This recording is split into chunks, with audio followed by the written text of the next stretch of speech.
into the kitchen, you saw the look on my face, you saw the look on my heart to get out of this place.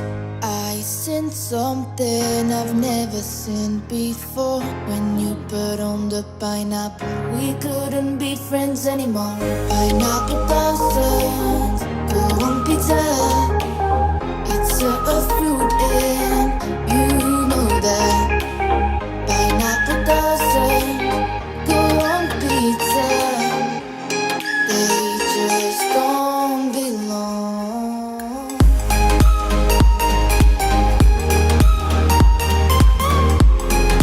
Umaga po sa inyong lahat. Ako po'y maglilinis na sa likod ng bahay namin dahil kondisyon na tayo ngayon, nakakain na tayo. Ngayon, linis-linis na. Kita natin ating bilbil. Linis-linis na. Aray, sakit yung dito ko ba? Yung ribs ko dito. Ay, ginawa ko. Ngayon, sasagutin ko na po yung nag-comment kasi meron nag-comment doon sa bago kong upload na video na bakit daw maaga namatay ang papa ni Martin. Ang kinamatay po ng papa niya, may cancer po ang papa ni Martin. 6 na taon din siyang lumaban sa sakit niya. Nasubraan siya sa hindi siya namatay sa sakit niya, kundi namatay siya sa sobrang therapy. Sobrang chemotherapy ata yung ginawa. Chemo ata yun o bistralong? Hindi ko alam. Basta bistralong tawag sa German eh. Bistralong. Iwan ko lang ano yan sa English ang bistralong. Yun ang kinamatay dahil nung time na yun, pumunta sila sa hospital para magpa-therapy. Yung pag-uwi nila, hindi makahinga yung papa ni Martin. Kaya bumalik sila agad sa hospital, emergency yun. Doon na nag-start. At yung taon na yun, hindi madali para sa pamilya ni Martin, lalo na kay Martin at nila Oma. Dahil 3 po ang sa pamilya nila ang nawala. Una yung papa ni Martin, sumunod yung lola niya, at sunod yung tito niya. Magkasunod ba? Kaya hindi madali yung taon na yun. Sa isang taon talaga, yun ang nangyari. Tapos yung pusa pa pala nila, namatay din yung taon na yun. Tapos si Martin na operahan din na dahil na-aksidente sa paglalaro ng soccer nung panahon na yun na namatay yung papa niya. So, ano din daw siya, 50-50 din daw siya nung time na yun dahil habang inoperahan po siya, nagising po siya bigla at hindi po siya makahinga. Hindi po nag-epekto siguro yung anesthesia na in-inject sa kanya. Ewan ko, tatanungin ko po ulit si Martin about siya dahil kalimutan ko na yung story niyan ba. Sabi niya na inoperahan daw siya, nagising siya at sinabi niya agad sa doktor na hindi siya makahinga. Dahil para dapat yung anesthesia sa baba papunta, parang sa taas ba? Yun yung pagkakaintindi ko na ang sabi ni Martin. Hindi siya makahinga nung time na yan. Grabe talaga yung nangyari sa taon na nawala yung papa niya dahil pati sa kalusugan ni Martin na inoperahan siya noon. Tapos ganun pa nangyari sa oras ng operasyon, no? Kaya hindi madali sa kanya. At na-depress din po si Martin. Matagal po niya natanggap na namatay yung papa niya. Matagal, ilang taon din daw. Yun yung sabi niya sa akin. Sabi nga ni Martin, nung namatay daw yung papa niya, grabe, ang dami daw tao naghatid nung time na yun. Halos mapuno daw yung maliit na sementeryo dito sa amin. Dahil yung papa ni Martin, maraming kaibigan. At sabi din ni Uma, kung pong makita ni Uma yung picture ng asawa, larawan ng asawa niya, sinasabi talaga niya sa akin na yung asawa ko yan, ang napakabait na tao niyan. Maaga lang namatay dahil may sakit. Bali po, nag-start po yung cancer niya, ay 50 pa yung edad niya. Tapos 6 na taon siyang lumalaban sa sakit niya. Dito lang po daw nag-start yun. Parang may birthmark yung papa ni Martin dito ba? Simula nung pinanganak siya, meron na yun siya dito. Tapos bigla na lang daw yung nagsugat ata. Tapos ni-cut, pumunta siya sa doktor. Bago pa siya nagkasakit bago pa siya nagka-cancer, ni-cut. Para bang may hiniwa dito sa Tapos hindi daw nahiwa lahat. May naiwan daw. Tapos pumunta sa dugo. Doon daw nag-start. Yun yung pagkakaintindi ko Yun yung sabi ni Martin sa akin. Kaya inis na inis si Martin doon sa hospital kung saan ginawa yun. At kung saan namatay yung papa ni Martin. Dahil hindi na natin yung pag-usapan dahil nakakalungkot talaga. Lalo na pag si Martin magkwento sa akin, nalulungkot siya at maluluha siya. At minsan po, umiiyak yan siya. Lalo na pag naalala niya yung mga paboritong music ng papa niya, umiiyak siya. Yung mga minsan kasi yung mga memory natin sa mga mahal natin sa buhay, pag naalala natin yan, tapos dinadalaw tayo ng lungkot, hindi talaga natin maiwasan na maiyak tayo, no? Bigla, no? Ganyan talaga yung minsan maramdaman natin ba. Kaya si Martin, ganyan din siya, pero mahal na mahal niya yung papa niya kasi maganda yung samahan nilang dalawa ng papa niya kasi nag-iisa lang yung anak si Martin, no? Kaya maganda yung samahan nilang dalawa ng papa niya.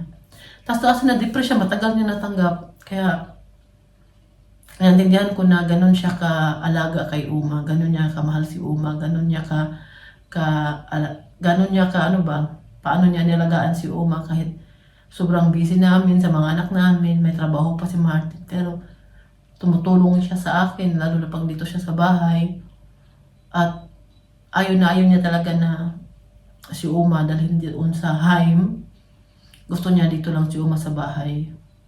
At kami ang mag-alaga kay Uma. Ayaw niya talaga dalhin doon. Nasa side po nila, marami po sa pamilya nila Martin ang namatay po dahil sa cancer. Yung first cousin naman niya, yung anak ng tita niya, namatay din sa lungs cancer din. Sa side din ni Uma, ang mama ni Uma ay namatay din sa cancer din. Tapos yung lolo naman ni Martin, yung papa ni Uma, namatay din sa atake. Yan ang mga sakit ng kanang dito. Kaya, yun po yung kinamatay ng papa ni Martin, may cancer po. At si Uma po, meron po siyang nakasama, meron po siyang pangalawang nakasama, pero hindi sila kinasal. Nagsasama lang sila. Din sila, 16 years din sila. Nakilala ko pa yun nung pagdating ko dito. Pero mga 3 months lang din siya. 3 months lang din namin siya nakilala ni Michelle at namatay din dahil may sakit din yun. At simula noon, si Uma, sobrang lungkot talaga ni Uma nung time na yun. Unang asawa niya namatay, yung pangalawa naman niyang iniibig, namatay na. Tapos mula noon si Uma parang wala nang ganang lumabas, dito babahay lang palagi. Hindi mo din talaga siya mapilit kung sabihin mo, punta ka doon Uma, mag-enjoy ka. Hindi talaga, kung ayaw niya talaga. At yun po, nakilala ko pa yun nung pangalawang ni Uma, yung kinakasama ni Uma, mabait din daw yun, sabi ni Martin. Sabi ni Martin noon, nung buhay pa daw yun, malusog pa yun. Si Uma, wala palagi dito, nandoon sa bahay nung niya. Minsan lang sila dito sa bahay, minsan dito sa bahay nila Martin, minsan doon na naman daw. Mas madalas daw si Martin mag-isa dito noon, nung hindi pa siya nag-asawa. Ang sarap ng buhay ng bata na to. Linis na tayo. Kam, tulungan mo ako maglinis dyan sa taas. Maglinis tayo. Huwag kang napakatamad mo. Maglinis ka. Oh, kita talaga yung mga nilabahan ko sa loob. Ang daming labahan. Oh. Yan po yung lilinisan natin ngayon. Maglinis tayo. Wow, sarap ng buhay. Itong lamesa na to, gusto namin itong itapon. Maganda maglagay dito ng magandang upuan ba, no? Ito din, itapon din namin tong sampayan. Magtapon tayo ng basura. Pag si Martin ba okay na. Kasi may tapunanan ng mga basura eh. Magbayad ka lang, tas 20 minutes galing dito sa amin. Yan, tatanggalin natin yung mga alikabok dyan. Pero doon sa atip namin, yung mainit na talaga ba? Kasi kailangan kong gamitin tong natin to. Ginanin ko ng tubig. Kasi matigas na yan siya ba? Kailangan yan siyang i-brush. Kaya maglinis na tayo para matapos na. Punta ko doon sa taas kasi doon ako maglilinis. Oh, dyan oh. Samahan niyo na ako malinis na naman dito. Nagwalis naman ako kahapon dito na. Kaya doon na tayo sa likod ng bahay namin magtrabaho. Si Martin, Michelle, binuksan niya yung bintana niya. Mino, dyan ka lang ha. Maglinis ako. Maglinis mo tayo. Ayan po, ayan na yung natrabaho ko. Tinanggal ko siya sa gilid-gilid. Madali lang pala. Ito lang damo. Oh. Tagal siyang tanggalin. Pero itong mga kulay green, dali lang. Yan, nandito na si Fiona. Tutulungan daw niya ako. Dito pa oh. At saka dyan, tanggalin natin yung mga kulay yellow dyan, ang green. Tapusin namin to dito para matapos na kami ni Fiona. Wow, ang bait naman ni Fiona, oh. erinnert habe, dann habe ich mich sofort fertig gemacht, weil ich dich dann helfen wollte. Oo.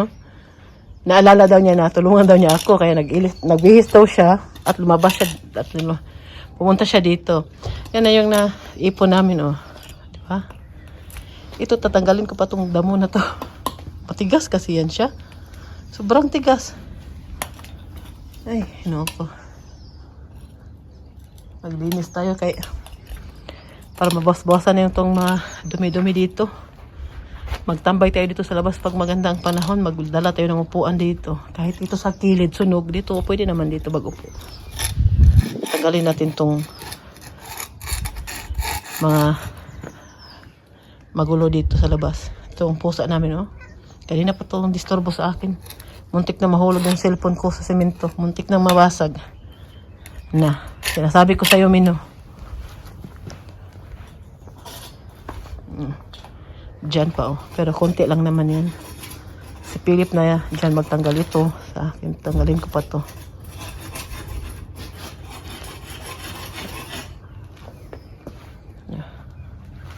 Dito sa side, oh, madami pa. Madali lang talaga siya tanggalin. Kita namin sa inyo. Oo. Oh, lakas ni Fiona, oy. Oo. Ang lakas ni Fiona. Oh, lakas ni Madam Fiona. Wow, Fiona. Super, Fiona. Inipon pa niya. Pupunta daw siya sa playground mamaya. Siya ang dalawa ni Philip. Bait naman ni Madam Fiona. Oy. And I've never seen before when you put on the pineapple. We couldn't be friends anymore. Pineapple thousands, go on pizza. It's a fruit and you know that. Pineapple thousands, go on pizza. They just don't belong.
Pumasok muna ako sa loob dahil magluluto ako ng bolognese. Mga pagkain. Pagkain ng mga anak ko ba? Nagutom na daw sila. Si Martin kasi natulog. Pagod yan siya dahil maaga yan siya nagising na yung week na to kasi nga siya maghatid ng mga bata. Ako na magluto. Pagkatapos ko magluto, ako naman ito. Tapos ko magluto, mag-ano pa ako, balik ako sa labas, mag-continue ako ng linis. Kunti na lang yun. Lapit na tayo matapos.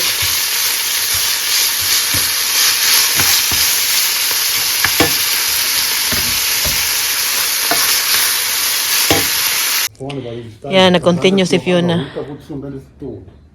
Nag-continue si Fiona ng linis. Dann haben wir keine Katzen mehr. Konti na lang, natapos na rin. Tapos na namin ditong mga, dito, ang tigas talaga nito tanggalin. Hindi ko kaya tanggalin siya. Dito si Martin. Ito na lang, konti na lang, oh. Tanggalan natin yung mga sagbot-sagbot dito. Dito na lang na side. Magbili ako ng para pang tanggal dyan. Hindi ko alam na saan yung ano namin. Siguro bukas ko na lang yan tanggalin. Dito lang tanggalin ko. Oh, di ba? Ang dami na naming nagawa ni Fiona ngayon. Fiona, dito ka, Fiona. Live here. At dito din, nilinisan ko din siya kanina. Pinalisan ko ba? Tapos na. Bukas ulit. Ay, nakapoy. Oh, natanggal ko na. Bukas naman ulit yan. Hindi na kaya ng power ko. Si Martin, oh. Hindi na kaya ng power ni Mami Rose. Kapot na. Kapoy. Good na. Philip, come. Begin it, try. Magaling talaga tumaniming si Philip. Kaya ito lumabas na. Malapit na kami matapos. Uy! 9! Guck mal! Ja, ich muss wieder gleich da fegen, Philipp. Hä?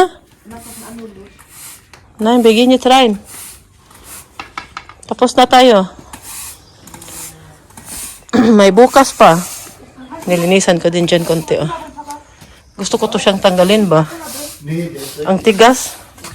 Inalisan ko. Tatapon din namin yung lamisa. Pag matanggal to, ano na siya, hindi na siya masyadong ano. Pero bawal kasi mga bata dyan kasi bato kasi yan ba, baka maano yan siya ba. Sabi kasi nung pulis, nung nasunog dito na bawal pa tambayan dyan kaya baka ano din no, mga bato ma-discrash up yung mga bata daw. Ito na lang maano kasi to siya oh. Kailangan to siyang buksan ba oh. Yan na siya. Pag naalis na to okay na. Tapos may oras na yung magtrabaho dito. Pwede na yan, tanggalin niya muna yung mga kahoy. At saka yan lang naman una yung patrabaho namin. Sayang ba na sunog to. Maganda pa naman lagyan ng swimming pool dyan ng mga bata.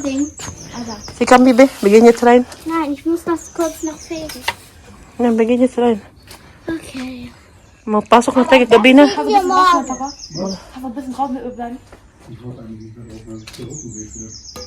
Ja, begin jetzt rein, komm. Wir sind fertig hier.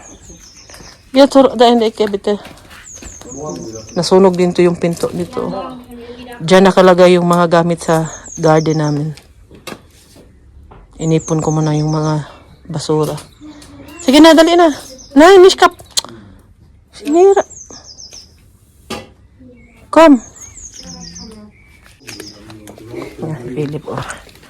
Philip Schulte. Nakapag-vacuum na din ako dito. Tapos na din. Man muss den Haft. Richtige Gelegenheit, jetzt reinzugehen. Warum? Wenn du nicht hier ist. Und Ja. nicht aufpassen. Weil dann schockt sie so. Muss ich mit dir rein wieder. Pasok na tayo. Ay, warte mal, may sinok may sumo. Uy. Sirado naman ta nila eh. Sirado naman nila yung... So schnell. Guys, ano naman tayo? Panghugas ng kamay. Tingnan natin si Uma. Anong ginawa ni Uma dito ngayon? Painumin natin ng tubig. Welcome.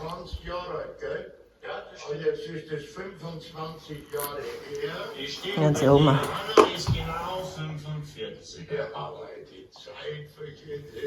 Buksan natin, parang umihi. Ano na, alas 8:30 na dito. Mag alas 9 na, maliwanag pa. Ito si Uma. Buksan natin yung bintana niya para makalanghap ng preskong hangin.